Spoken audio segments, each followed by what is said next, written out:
यदि 9 सेंटीमीटर ऊंचाई वाले एक लंबवृत्तीय शंकु का आयतन 48 पाई सेंटीमीटर क्यूब है तो इसके आधार का व्यास ज्ञात कीजिए। तो आइए सबसे पहले हम लोग समझने का प्रयास करते हैं कि शंकु क्या होता है। तो यहाँ समझिएगा, ये शंकु है, शंकु का आधार होता है क्या जी, वृत्त होता है, वृत्त के जैसा होता है।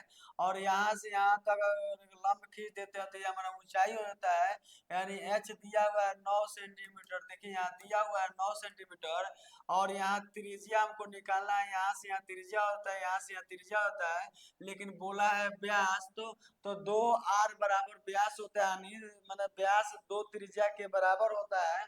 तो क्या करेंगे, यहाँ दिया हुआ है शंकु का आयतन, तो शंकु का आयतन क्या होता है, तो शंकु का आयतन यहाँ दिया हुआ है, तो लिखेंगे शंकु का आयतन बराबर 48 पाई दिया हुआ है। और शंकु का आयतन होता है 1/3 पाई आर स्क्वायर एच बराबर 48 पाई दिया हुआ है।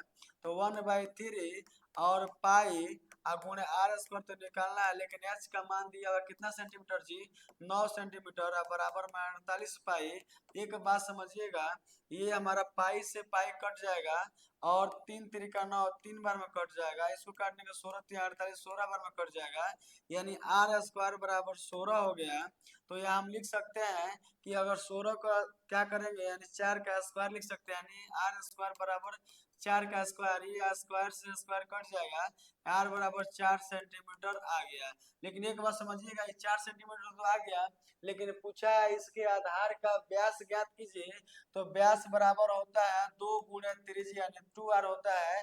तो 2 और त्रिज्या कितना दिया है 4 सेंटीमीटर, तो बराबर हो जाएगा 8 सेंटीमीटर हमारा इस शंकु का व्यास हो जाएगा। यहाँ से यहाँ तक ये 8 सेंटीमीटर इसका राइट आंसर हो जाएगा।